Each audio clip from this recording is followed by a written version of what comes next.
여러분 안녕하십니까? 4월 8일 굿모닝 MBN 시작합니다. 먼저 오늘의 주요 뉴스입니다. 국민의힘이 서울 25개, 부산 16개 모든 자치구에서 우세한 득표를 보이며 재보궐선거에서 압승을 거뒀습니다. 오세훈 서울시장 당선인은 박영선 민주당 후보를 꺾고 10년 만에 서울시장직을 탈환했고 박형준 부산시장 당선인도 김영춘 민주당 후보를 2배 가까운 표차로 이겼습니다. 4.7 재보궐선거에서 참패한 더불어민주당은 오늘 의원총회에서 지도부 총사퇴를 논의하고 김종인 비대위원장이 사퇴하는 국민의힘도 곧바로 새 지도부 꾸리기에 들어갑니다. 청와대는 오늘 선거 결과에 대한 입장을 밝힐 예정입니다. 유럽의약품청이 아스트라제네카 백신이 특이 혈전 부작용을 유발할 수 있다고 밝혔습니다. 20대 여성에게서 국내 3번째로 혈전 증상이 확인되자 정부는 만 60세 미만 등의 백신 접종을 보류하기로 했습니다. 어제 오후 9시까지 집계된 코로나19 신규 확진자가 647명으로 오늘 700명대 안팎의 확진자가 나올 것으로 예상됩니다.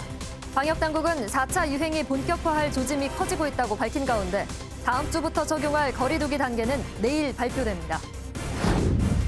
오늘 아침 전국 대부분 지역이 5도 안팎으로 떨어지며 쌀쌀하지만 낮에는 다시 포근한 날씨를 회복하겠습니다. 미세먼지는 대부분 보통에서 좋음 수준을 보이겠고 서울과 경기 등에서는 건조한 날씨가 이어지겠습니다. 4.7 재보궐선거에서 국민의힘이 민주당을 상대로 압승을 거뒀습니다. 서울과 부산시장 선거 모두 두 자릿수 이상의 큰 격차가 났고 모든 자치구에서도 국민의힘이 우세했을 만큼 일방적이었습니다. 지난해 4월 총선에서 민주당이 대승을 거둔 지 1년 만에 민심이 완전히 돌아섰습니다. 먼저 민지숙 기자가 보도합니다. 4.7 재보궐선거에서 국민의힘 오세훈, 박형준 후보가 각각 서울과 부산에서 압승을 거뒀습니다. 오세훈 후보는 민주당 박영선 후보를 두 자릿수 이상의 큰 격차로 꺾었습니다. 지난 5년 동안 일을 할 때는 머리로 일을 했습니다. 그러나 제가 약속드린 대로 이제 앞으로 제가 시장으로서 일을 할 때는 뜨거운 가슴으로 일하도록 하겠습니다. 민주당 박영선 후보는 모든 것을 받아들이겠다는 말로 패배를 인정했습니다. 회초리를 들어주신 시민 여러분들께는 겸허한 마음으로 제가 그 모든 것을 다 받아들이면서 가야 되겠다 이렇게 생각하고 있습니다. 부산에서는 박형준 후보가 민주당 김영춘 후보를 더블 스코어 가까이 앞섰습니다. 성원을 보내주신 시민 여러분의 그 마음, 시민을 섬기는 좋은 시정으로 보답하겠습니다. 민심의 큰 파도 앞에서 결과에 겸허하게 승복합니다. 재보선이 치러진 나머지 선거구에서도 야권이 압승했습니다. 울산과 경남 지역 보궐선거와 광역기초의원 선거 12곳에서도 국민의힘 후보가 당선됐습니다. 나머지 호남 4곳에서는 민주당 후보가, 경남 의령군 의원에는 무소속 후보가 각각 당선됐습니다. MBN 뉴스 민지숙입니다. 이번 선거는 평일에 치러진 재보궐선거였음에도 관심이 매우 뜨거웠는데요. 이 부동산 정책 실패와 LH 땅 투기 등이 불집힌 정권 심판론이 반영된 것으로 풀이됩니다. 안병욱 기자입니다. 어제 치러진 4.7 재보궐선거의 최종 투표율은 56.8%로 집계됐습니다. 지난해 치러진 총선보다는 11%포인트가량 낮지만 광역단체장 재보선 중에선 역대 최고 투표율이자 50%를 넘긴 유일한 선거입니다. 특히 서울 지역 투표율은 58.2%로 지난 2018년 지방선거 당시 서울시장 투표율인 59.9%에 육박하는 수치를 보였습니다. 지난주 금요일과 토요일 치러진 사전 투표율이 20.54%로 역대 최고를 기록하면서 양 진영의 투표 심리를 자극한 것으로 보입니다. 여기에 현 정권의 부동산 정책 실패와 LH 땅 투기 사태, 여권 인사의 내로남불 전월세 인상 등이 불집힌 정권 심판론 정서도 반영된 것으로 풀이됩니다. 지역별로는 보수의 텃밭인 강남 3구의 투표율이 가장 높았고 전통적으로 민주당이 우위에 있는 중랑과 관악, 강북 등은 상대적으로 낮은 투표율을 보였습니다. 부산은 52.7%로 집계됐는데 연제구가 55.6%로 투표율이 가장 높았고 기장군과 강서구가 각각 48.4%, 49.6%로 가장 낮았습니다. 평일에 치러진 데다가 재보궐선거임에도 높은 투표율을 기록한 가운데 사전 투표율이 높으면 민주당 등 범여권이 유리하다는 속설도 깨지게 됐습니다. MBN 뉴스 안병기입니다. 오세훈, 박형준 당선인의 압승, 그 원인을 저희 MBN ALS 출구조사 결과를 바탕으로 분석해봤습니다. 오 당선인과 박 당선인 모두 출구조사에서 40대를 제외한 모든 세대에서 상대 후보에 앞섰습니다. 황재헌 기자가 보도합니다. MBN ALS 출구조사 결과 국민의힘 오세훈 당선인이 18세 이상 20대에서 더불어민주당 박영선 후보에 23.1%포인트 앞선 것으로 나타났습니다. 오 당선인은 40대에서만 43.5%로 박 후보에게 졌을 뿐 20대와 30대, 50대에서 이겼고 특히 60대에서는 69.4%로 몰표를 얻었습니다. 자치구별로는 부동산 가격 폭등으로 재산세가 크게 오른 서울 양천구와 강남 3구에서 압승을 거뒀고 서울 25개 구 가운데 강북구를 제외하고 5당선인이 모두 승리했습니다. 민주당이 서울 25개 구 중 24개 구 구청장을 장악하고 있다는 걸 감안하면 민심이 급변했다고 해석할 수 있습니다. 5당선인은 민주당이 박빙 승부를 예측한 사전투표에서도 51.1%를 거둬 45.7%에 그친 박 후보를 이겼습니다. 부산 지역도 사정은 비슷했습니다. 국민의힘 박형준 당선인은 40대에서만 41.6%로 민주당 김영춘 후보에게 졌을 뿐 모든 연령대에서 승리를 거뒀습니다. 지역구별로는 16개 지역 모두 이겼는데 특히 LCT 특혜 논란이 거셌던 해운대구에서도 70%가 넘는 지지를 받았습니다. 민주당은 콘크리트 지지층인 40대의 뜨거운 지진을 확인했지만 20대, 30대의 지지를 잃은 것은 뼈아픈 대목입니다. 이와 함께 부동산 가격 폭등으로 부담이 커진 재산세 반발이 강남 3구에서 다른 지역으로 확산되고 있다는 점에서 내년 대선까지 숙제로 남을 전망입니다. MBN 뉴스 황재헌입니다.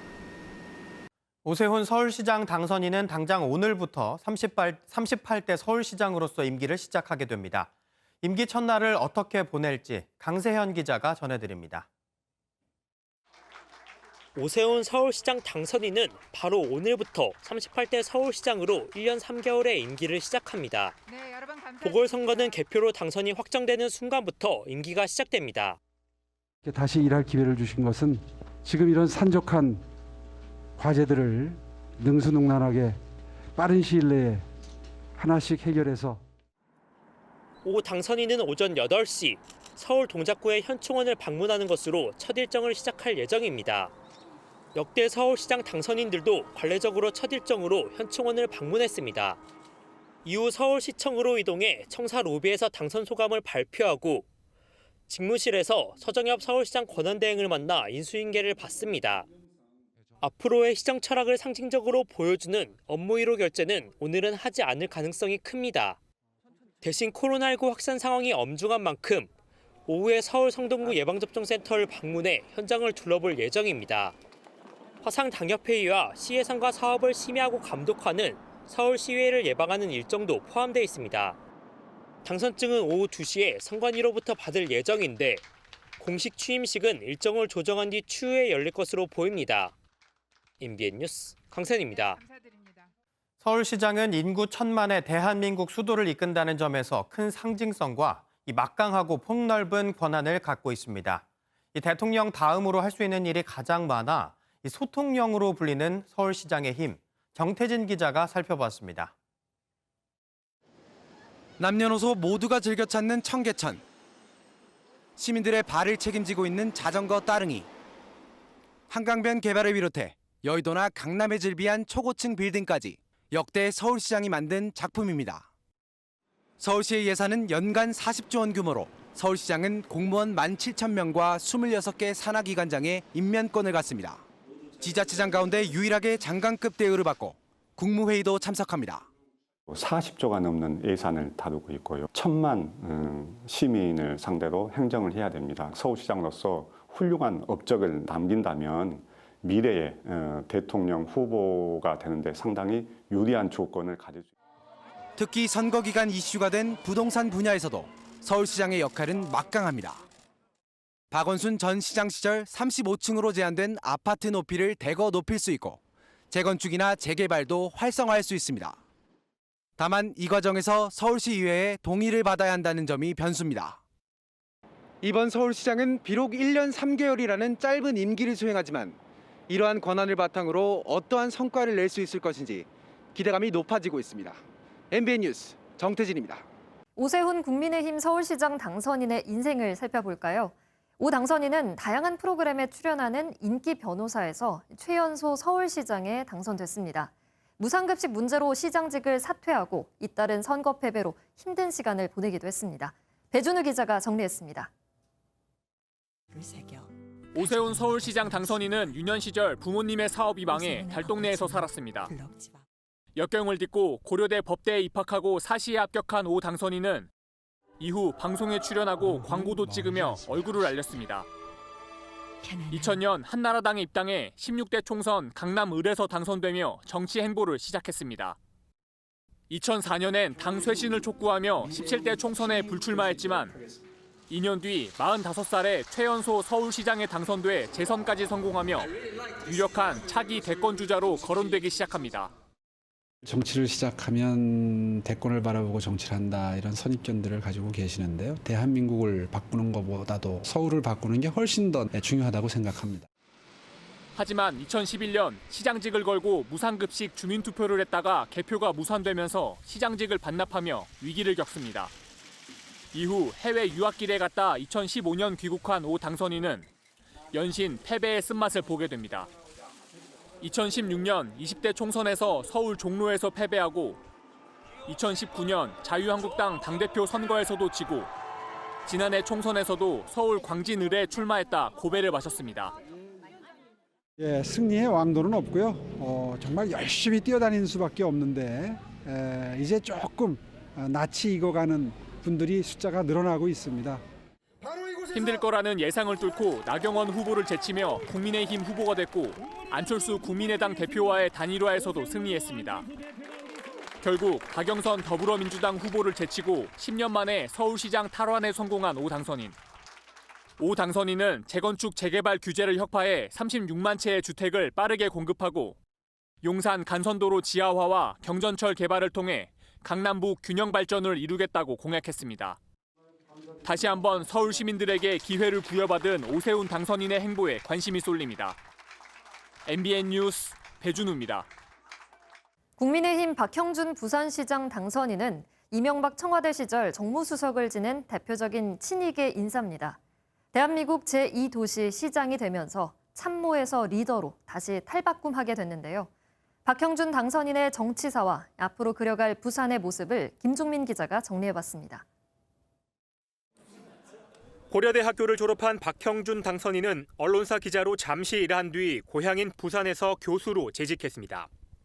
부산 경실련에서 시민단체 활동을 하다 김영삼 정부 정책자문기획위원으로 발탁되며 정치권과 인연을 맺었습니다. 17대 총선 당시 부산 수영구에서 출마해 처음 배지를 달았지만 18대 총선에서는 친박계 무소속 유재중 후보에게 패하며 시련을 맞았습니다. 이후 이명박 정권 청와대에서 홍보기획관과 정무수석을 지내며 대표적인 친이계 인물로 알려졌습니다.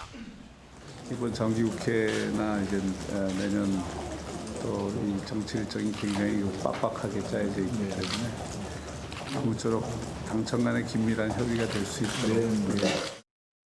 MB 정권 말 19대 총선에서 새누리당 후보로 공천을 신청했지만 유재중 후보에게 경선에서 또다시 패했습니다. 2014년 국회 사무총장을 역임한 뒤로는 방송 출연으로 인지도를 쌓았고 지난해 총선에서 미래통합당 공동선거대책위원장으로 나섰습니다. 여당 부산시장의 성추행으로 치러진 보궐선거. 내부 경선에서 압도적인 차이로 승리했고 부끄러움을 모르는 이런 정당을 심판하지 못한다면 정의를 무너뜨리는 것입니다. 부산 시민 여러분께서 정의가 살아있음을 보여주실 것으로. 본선에서도 김영춘 후보를 꺾으며 MB의 참모에서 대한민국 제2도시의 시장으로 우뚝 섰습니다. 박 당선인의 1호 공약은 도심형 초고속 철도인 어반루프입니다. 어반루프를 통해 15분 내 일상생활이 가능한 부산을 만들고 산학협력으로 청년 일자리를 창출하겠다고 약속했습니다.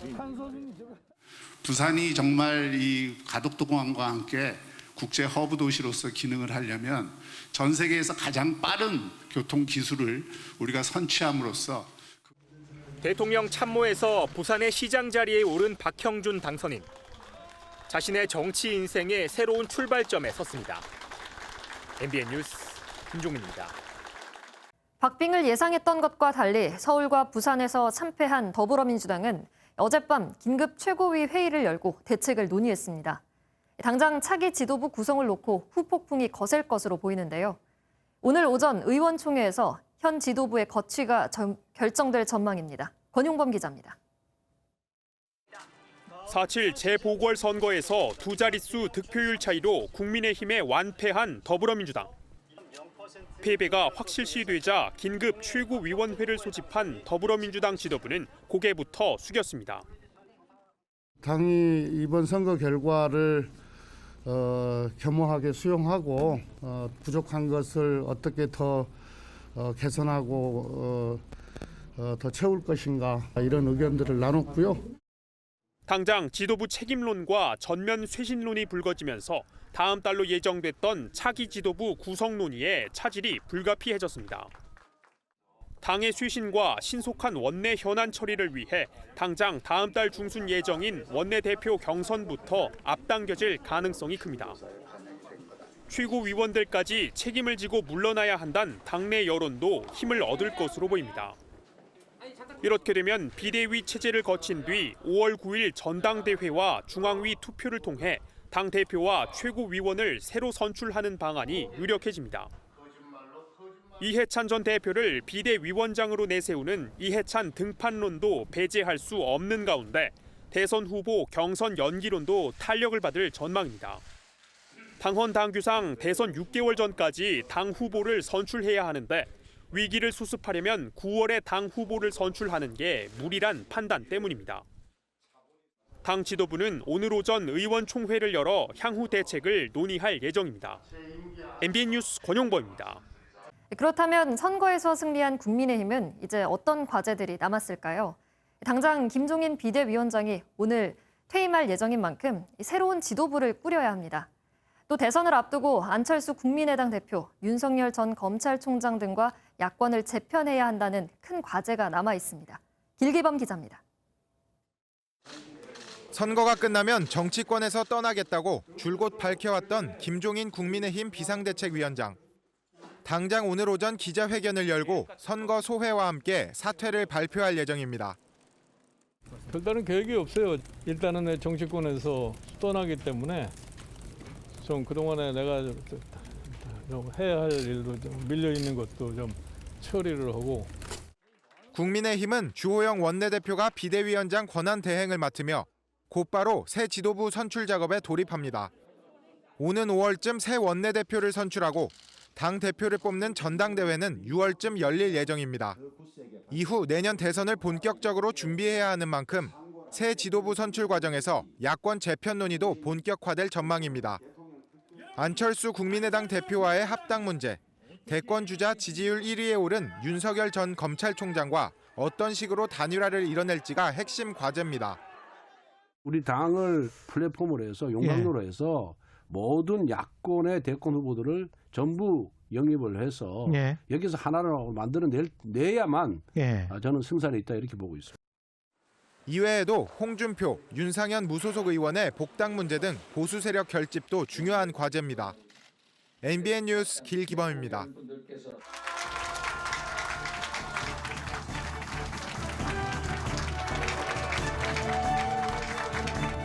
저에게 이렇게 다시 일할 기회를 주신 것은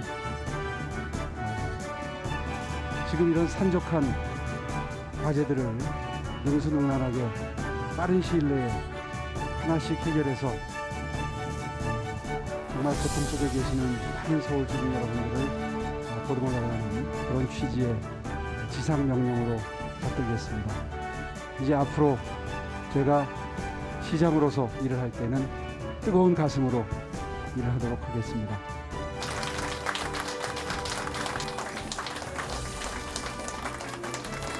선거 기간 내내 갖은 어려움에도 불구하고 흔들리지 않고 성원을 보내주신 시민 여러분의 그 마음, 시민을 섬기는 좋은 시정으로 보답하겠습니다. 저희가 오만하고 독선에 빠지면 언제든 그 무서운 심판의 민식은 저희들을 향할 수 있다는 점을 명심하겠습니다. 어려운 여건이지만 협치와 통합의 정신이 발휘될 수 있도록 하겠습니다. 시민 여러분들의 뜨거운 성원에 깊이 감사드립니다.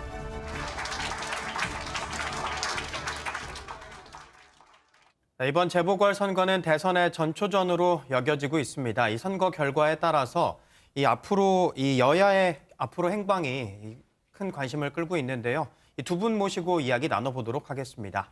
김관욱 계명대 교수, 정치부 김현 기자 나와 있습니다. 안녕하세요. 안녕하세요. 안녕하세요. 네, 먼저 김 교수님, 어제 선거 결과에 대한 총평을 좀 듣고 싶은데요. 어떻게 보셨나요? 일단 문재인 정부 4년 차에 벌어진 선거입니다. 그러니까 사실 중간 평가적인 성격을 띠려면 작년에 있었던 총선이 그 어떤 성격을 띠게 되는 것인데 작년에 사실 코로나 국면이었거든요. 그러니까 중간 평가를 받지 않고 넘어온 겁니다. 그런데 이 과정 속에서 이 보선이 갑자기 발생을 했고 그 원인이 사실은 민주당 지자체 단체장의 어떤 비위 문제로 이제 벌어진 것, 거기다가 이제 LH 사건이 터지면서 이런 모든 문제들이 사실상 여당이 굉장히 안 좋은 그런 어떤 환경 속에서 선거가 치러지는, 그래서 심판론이 비등하게 성격을 규정했다, 이렇게 생각할 수 있을 것 같습니다. 네. 사실 이 재보궐선거라서 휴일이 아니었고요. 그래서 사실 투표율도 굉장히 낮지 않겠냐 이렇게 여겨졌었는데 상당히 투표율이 높게 나왔거든요. 이 배경은 어떻게 보고 있습니까, 김현 기자? 네, 그렇습니다. 이번 재보궐선거에서 서울은 58.2%, 부산은 52.7%의 투표율을 기록하는 것으로 집계되고 있습니다. 재보궐선거의 특성상 휴일이 아닌 평일에 선거가 치러졌는데도 투표율이 50%를 훌쩍 넘은 건데요. 지난 2일과 3일에 진행된 사전투표율도 역대 재보선 가운데 최고 수준인 20.5%를 기록해서 이번 선거에 유권자들의 관심이 굉장히 높았다는 사실을 보여줬습니다. 네. 이번 정부에서의 집값 상승, LH 사태 등에 폭발한 이제 유권자들의 정권 심판론이 반영된 것이다, 이런 분석이 나오고 있는데요. 특히 서울시장 보궐선거에서는 강남 서초, 송파, 이른바 이제 강남 3구의 투표율이 가장 높았습니다. 전통적인 이제 보수 지역의 결집을 한 것으로 보이는데 반대로 이제 민주당 텃밭으로 분류되는 금천구와 관악구, 강북 지역은 투표 참여율이 좀 저조했거든요. 부동산 이제 정책이 좀 성난 민심이 오세훈 당선으로 집결을 했는데 친여권 성향의 유권자들은 투표에 나서기를 조금 꺼리면서 당락이 이제 쉽게 결정이 나는 것 같습니다. 이번 선거운동을 하면서 여야 모두 2030 세대에 공을 들였습니다. 특히 20대 남성의 경우에는 상당한 격차로 박영선 후보보다는 오세훈 후보를 더 지지하는 것으로 나타났다고요. 네, 20대 남성의 72.5%가 오세훈 당선인에게 투표를 한 것으로 나타났고 박영선 후보 투표율은 22.2%에 머물렀습니다. 비교적으로 이제 보수 성향이 강한 60대 이상 남성보다 오히려 20대 남성들이 오세훈 당선자를 더 지지한 것으로 나타난 건데요. 더불어민주당의 강력한 지지 기반이었던 20대, 30대가 이번 선거에서는 국민의힘 쪽으로 대거 돌아섰다고 볼 수 있는데 그 문재인 정부 출범 이후 극심해진 이제 취업난이랑 젠더 갈등 같은 것들이 이제 영향을 끼친 것으로 해석이 됩니다. 박영선 후보는 20대 여성이랑 이제 40대 남성을 제외한 전 연령에서 오세훈 당선자보다 낮은 투표율을 보였습니다. 그 민주당 입장에서는 그야말로 완패를 당한 상황인데요. 이런 표심 변화가 앞으로 남은 대선 등에서도 어떤 영향을 미칠지는 이제 지켜봐야 할 것 같습니다. 네. 교수님께서는 이 2030 세대들의 이 오세훈 후보 지지 어떻게 좀 보고 계십니까? 사실 정권 초기부터 남성 20대는 이 정부의 어떤 페미니즘적, 친페미니즘적 어떤 성격에 대해서 불만이 좀 있었거든요. 그러던 부분에서도 사실 여성 20대는 적극적인 지지를 보였어요. 그런데 이 박원순 전 시장의 어떤 문제를 해결하는 데 있어서 민주당이 사실상 굉장히 깔끔하게 반성을 하지 못하는, 그러니까 피해 호소인이라는 등 뭐 이상하게 사실은 20대 여성들에게 어떻게 불만을 가질 수 있는 그런 태도들을 계속 이어간 것이 사실 20대 여성까지도 돌아서게 만드는 그런 장면인데 전체적으로 봐서는 저는 취업의 어떤 어려움 거기다가 이제 부동산이 이제 굉장히 오르잖아요. 이렇게 되면은 그 20대는 기회가 좀 박탈당하는 거 아니냐 그런 어떤 우려감, 불안감이 사실 일정 부분 책임을 묻는 그런 투표의 경향으로 나타났다 이렇게 생각을 합니다. 예. 네. 어제 오세훈 당선자가 국민의힘 당사에 도착해서 안철수 후보에 대해서 감사 인사를 전하기도 했습니다. 그만큼 안 대표의 영향이 컸다라고 해석할 수 있을까요? 안 대표의 영향이 컸다는 부분은 저는 한 부분은 인정을 합니다. 그건 뭐냐면 단일화를 성취시키는데 일조를 했다는 것이고요. 사실상 안 대표 같은 경우는 중도층에 기반을 두고 있다 그러는데 이번 선거 결과를 보면 중도층, 부동층 모두 다 사실은 이반을 해서 야의 후보에 이제 투표를 한 결과로서 나타난 거거든요. 그러니까 이 부분은 이미 이제 안철수 대표 때문에 이동한 것보다는 사실상 이미 이동하려고 했는데 단일화가 돼서 더 이제 확신을 갖고 이동한 상황이 돼버렸다. 이렇게 결과론적으로 설명하는 것이 맞다. 이렇게 생각합니다. 네. 사실 이번 선거에서 네거티브 논란이 굉장히 많이 있었습니다. 이 상당히 거센 의혹 제기들이 있었는데 이게 그렇게 영향을 많이 미치진 못했다. 이렇게 해석을 할 수도 있을까요? 네, 오세훈, 이제 박형준 두 당선자 모두 굉장히 많은 의혹 공세를 받았습니다. 사실 이번 선거는 역대 최악의 네거티브 선거라는 평가를 받고 있습니다. 정책이나 인물에 대한 평가는 사라지고 이른바 이제 생태탕 의혹, 후보들의 이제 가정사 등에만 공방이 좀 집중이 되면서 선거가 좀 희화화되는 모습을 보이기도 했는데요. LH 사태 등으로 민주당이 선거 초반부터 좀 여론조사 등에서 궁지에 몰리지 않았습니까? 이 판도를 좀 바꿔보고자 오세훈, 박형준 측을 겨냥한 네거티브 전략을 선택한 것으로 보이는데요. 민주당이 부동산 정책에 대한 공개 사과를 하고 정책 기조 수정 의지까지 내비쳤지만 정권 심판론으로 인한 이제 중도층 이탈은 막지 못한 것으로 보이고요. 여기에 이제 선거운동 중간에 김상조 전 청와대 정책실장과 박주민 민주당 의원의 전 월세금 인상 논란이 터지면서 이 네거티브 전략이 오히려 민주당에 악영향을 끼친 것으로 그렇게 분석이 됩니다. 네. 여당에서는 이 같은 선거 결과에 따른 후폭풍이 만만치 않을 것 같다라는 생각이 드는데요. 민주당 내에서 선거 책임론을 물지 않을까 싶은데요. 네, 출구조사 이제 결과가 발표되자마자 민주당 지도부가 총사퇴했다 이런 소식이 돌기도 했었습니다. 네. 저희 확인 결과 아직 총사퇴를 결의한 것은 아니라고 하고요. 대신 민주당은 오늘 비공개 이제 최고위원 회의를 했고 여러 가지 판단들을 하겠다 이렇게 얘기를 한 상황입니다. 잠시 후 오전 중으로 의원총회를 가질 것 같고요. 여기서 의견 수렴을 해서 어떤 움직임이 이제 나올 것 같습니다. 5월 둘째 주에 이제 원내대표 선거가 예정이 돼 있는데 이걸 좀 앞당겨서 원내대표를 우선 뽑고 임시로 비대위원장을 맡긴 다음에 그 지도부는 이제 사퇴를 하고 그런 수순으로 가지 않을까 이런 관측이 나오고 있습니다. 현 지도부는 이제 선거 패배 이제 책임에서 자유로울 수가 없기 때문에 대선 후보로 꼽히는 이낙연 상임선대위원장 등은 어떤 식으로라도 정치적인 타격을 받을 것으로 보입니다. 네. 이 민주당 지도부 총사퇴 이야기가 나오는데 교수님께서는 어떻게 보고 계십니까? 지금 사실 책임지는 게 가장 중요합니다. 저는 총사퇴가 맞다고 생각하고요. 이거는 어떻게 신승이다, 아깝게 패했다, 이 정도가 아니라 완패를 한 것이기 때문에 어떤 형태로든 크게 반성하고 다시 쇄신하는 그런 기회를 잡아야 되기 때문에 저는 총사퇴가 맞다고 보고요. 우리가 2016년부터 국민의힘당의 전신이 계속해서 패배한 이유는 사실 반성하고 쇄신하지 못했기 때문이거든요. 그게 부족했기 때문에 국민들이 거기다가 이제 신뢰를 안 준 겁니다.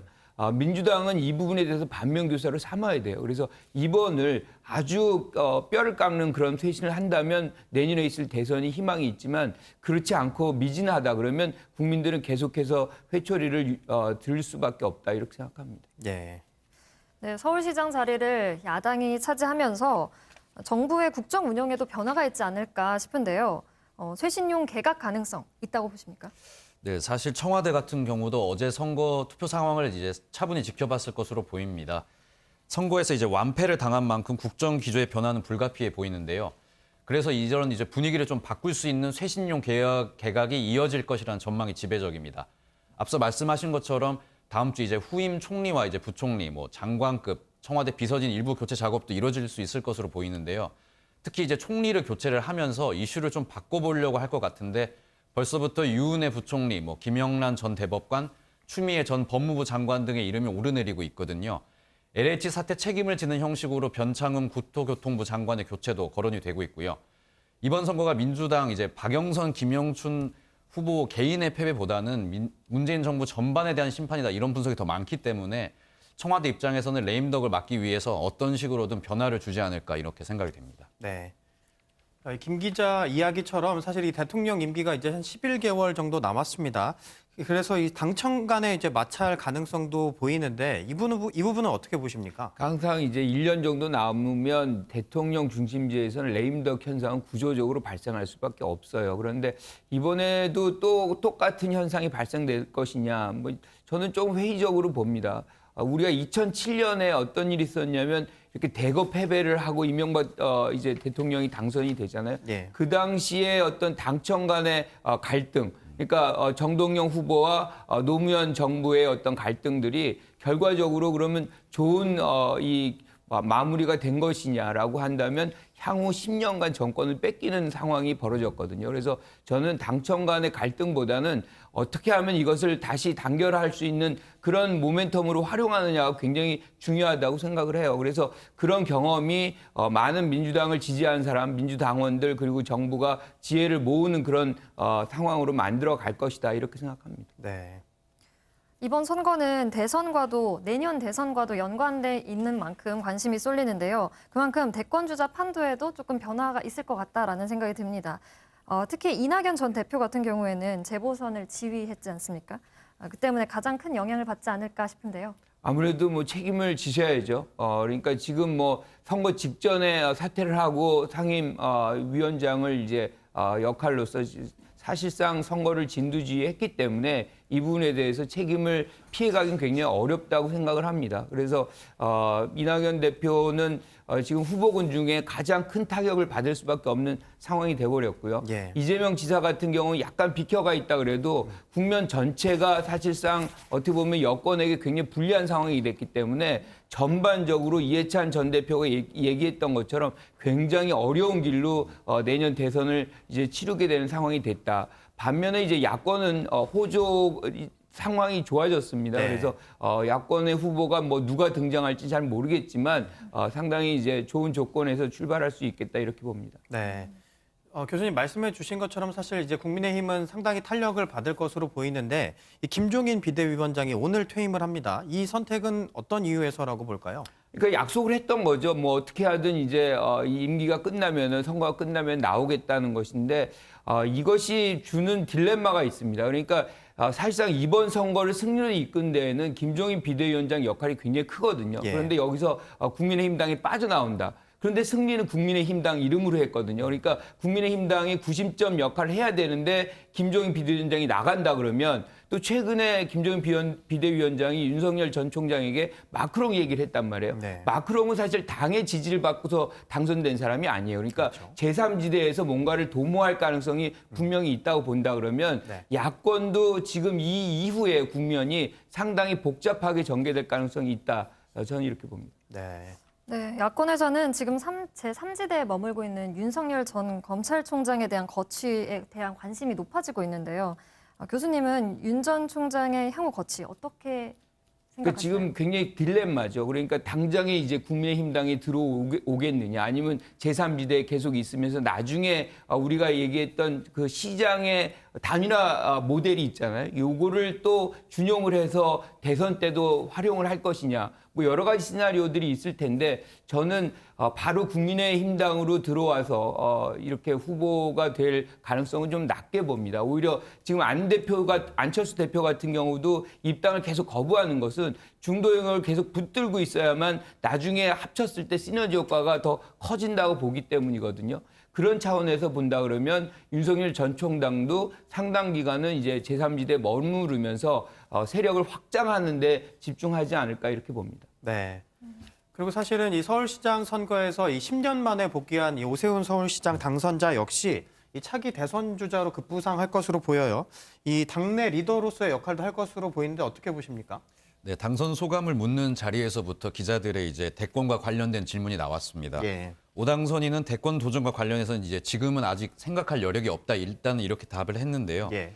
오세훈 당선인은 서울시장 사퇴 이후에 지난 20대 총선에서도 패배를 했고 지난 21대 총선에서는 당시 정치 신예였던 고민정 후보한테 패배를 하면서 정치적인 위기에 빠졌었습니다.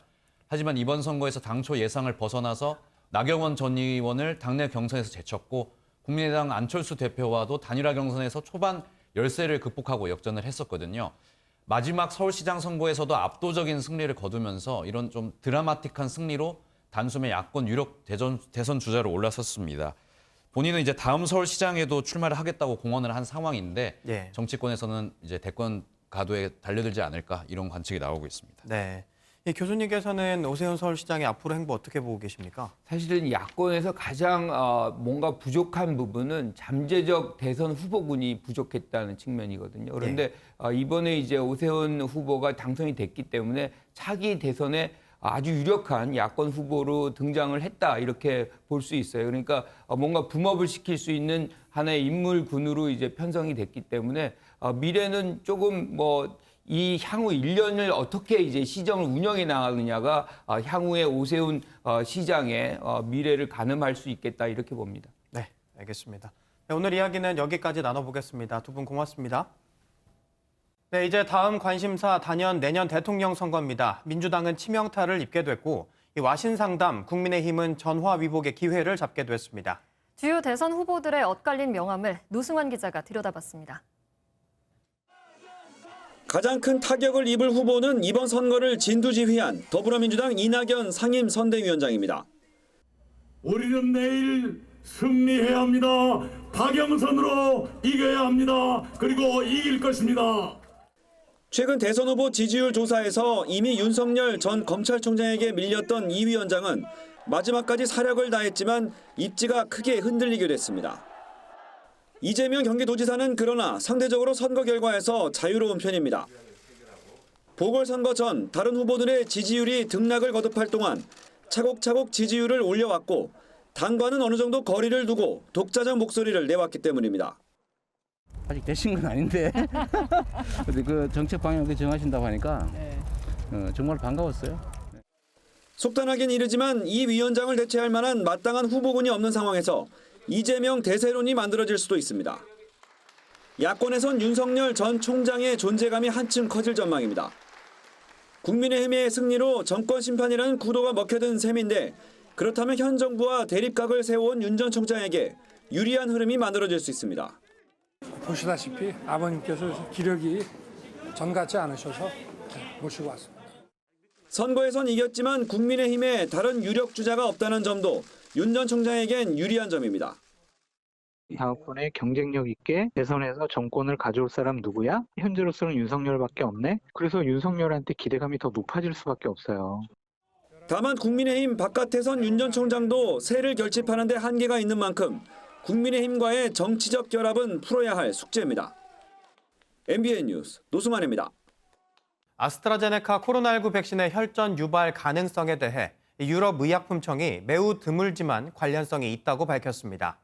아스트라제네카 백신을 개발한 영국은 혈전 발생을 우려해 30세 미만은 다른 백신을 맞도록 권고했습니다. 정설민 기자입니다. 아스트라제네카 백신이 특이 혈전을 유발할 수 있다는 유럽의약품청의 공식 입장이 나왔습니다. The Prague, after a very in-depth analysis, has concluded that the reported cases of unusual blood clotting following vaccination with the AstraZeneca vaccine should be listed as possible side effects of the vaccine. 지난달 아스트라제네카 백신과 혈전 발생에는 연관성이 없다던 발표 내용을 뒤집은 겁니다. 아스트라제네카 백신의 부작용으로 혈소판 감소를 동반하는 특이 혈전이 생길 수 있다고 결론 내렸습니다. 하지만 매우 드문 사례라며 백신을 맞았을 때 이익이 위험성보다 크다고 밝혔습니다. 또 모든 성인에게 접종을 권고한 기존 입장을 고수했습니다. 영국도 백신에 심각한 위험이 없다면서도 30살 미만의 젊은 층은 아스트라제네카 대신 다른 백신을 맞을 것을 권고했습니다. The balance of benefits and risks is very favourable for older people, but it is more finely balanced for the younger people. 아스트라제네카 백신 2천만 회분을 접종한 영국에서는 특이 혈전이 79건 보고됐고 이 가운데 19명이 사망했습니다. 한편 세계보건기구 백신 전문가들은 백신과 혈전 사이의 인과관계가 타당해 보이지만 아직 확인되지 않았다며 신중한 입장을 보였습니다. MBN 뉴스 정살민입니다. 네, 국내에서도 아스트라제네카 백신을 맞은 20대 여성의 다리와 폐에서 혈전이 발견돼 이 방역 당국이 백신과 인과관계 조사에 나섰습니다. 유럽 일부 국가에서 60세 미만에 대한 접종을 중단하고 국내에서도 혈전 논란이 계속됨에 따라 우리 정부도 60세 미만 접종을 보류하기로 했습니다. 강대엽 기자입니다. 의료기관 종사자인 20대 여성은 지난달 17일 아스트라제네카 백신을 맞았고 12일 만에 혈전 증상을 확인했습니다. 이 여성은 평소엔 힘들지 않았던 활동에 갑자기 숨이 차고 다리가 붓는 증상이 나타났습니다. 방역당국은 뇌에는 혈전이 없었지만 다리와 폐에서 혈전을 발견했다고 발표했습니다. 아스트라제네카 백신을 맞은 뒤 국내에선 세 번째로 혈전이 확인된 사례입니다. 앞서 60대 환자가 사망 뒤 부검에서 혈전증 소견이 나왔고 이후 구급대원인 20대 남성이 뇌정맥동 혈전증 진단을 받았습니다. 아스트라제네카 백신을 둘러싼 혈전 생성 논란이 계속되자 정부가 만 60세 미만에 대한 접종을 한시적으로 보류하기로 했습니다. 또 오늘 시작할 예정이던 특수학교 종사자와 유치원 초중고교 보건교사를 대상으로 한 접종도 일시 연기했습니다. 보건당국은 접종을 계획표대로 진행한 뒤 대응 방안을 논의하겠다는 입장이었지만 어제 전문가 자문회의를 통해 이같이 결정했습니다. 정은경 질병관리청장은 접종자의 안전성을 최우선으로 고려해 실시한 선제 조치로 국내 전문가들과 논의를 거쳐 신속하게 대응하겠다고 밝혔습니다. 하지만 정부의 백신 접종 일정이 틀어지고 불안감이 커지면서 11월 집단 면역 계획에 차질이 불가피할 거라는 우려가 나옵니다. MBN 뉴스 강대엽입니다. 방역당국과 서울시 등 각 지방자치단체에 따르면 어젯밤 9시까지 전국에서 나온 코로나19 신규 확진자는 647명으로 집계됐습니다. 이는 전날 같은 시간에 집계된 606명보다 41명 많은 숫자입니다. 이에 따라 오늘 오전에 발표될 신규 확진자는 이보다 더 늘어난 700명대 안팎으로 예상돼 4차 유행 본격화가 우려되는 상황입니다. 혹시 숨은 그림 찾기 좋아하시나요? 평범해 보이는 사진 속에서 숨은 콜라병을 찾아낸 누리꾼들의 눈썰미 역시 대단했습니다. 도널드 트럼프 전 미국 대통령이 지난 6일 스테판 밀러 전 백악관 선임 고문과 찍은 사진입니다. 자세히 보니 전화기 뒤에 콜라병이 놓여 있는데요. 백악관 집무실에 콜라 주문 버튼을 만들 정도였는데 뭐가 이상하냐고요? 공화당이 조지아주에서 추진한 법안이 유색인종의 투표권을 제한한다는 논란이 일자 코카콜라 등 기업들이 반대 의사를 밝혔고 이에 트럼프 전 대통령이 불매하자고 했거든요. 그래놓고 자신은 몰래 마시다 딱 걸린 거죠. 미국 누리꾼에게 조롱당하는 트럼프의 내로남불, 쓴 웃음만 나오네요.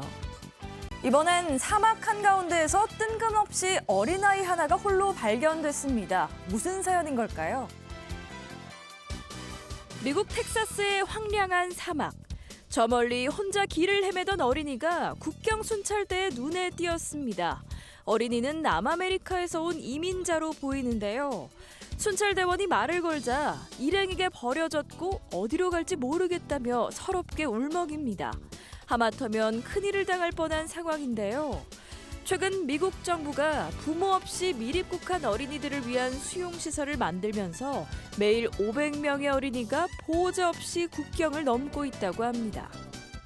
코로나19 때문에 해외여행을 못해서 아쉬운 분들 정말 많으시죠? 혹시 지금 당장 고대 로마의 유적지로 떠날 수 있다면 어떠신가요? 유네스코 세계문화유산으로 지정된 레바논 바알베크의 유적입니다. 고대 로마 시절 지어진 거대한 신전과 도시의 흔적인데요. 독일 고고학자들이 이 유적을 3D VR로 재현해냈습니다. 바알베크는 전 세계 역사 마니아들이 한 번쯤 가보고 싶어하는 장소이기도 한데요.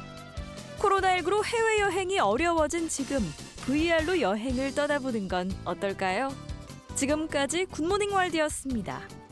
요즘 날씨 좋다는 이야기가 절로 나오죠. 오늘도 큰 일교차만 주의하신다면 포근한 봄 날씨 느낄 수 있겠습니다. 아침 공기는 쌀쌀하지만 낮에는 기온이 껑충 오르겠습니다. 서울의 낮 기온 18도, 대구는 20도로 어제보다는 기온이 조금 내려가지만 예년과는 비슷하겠습니다.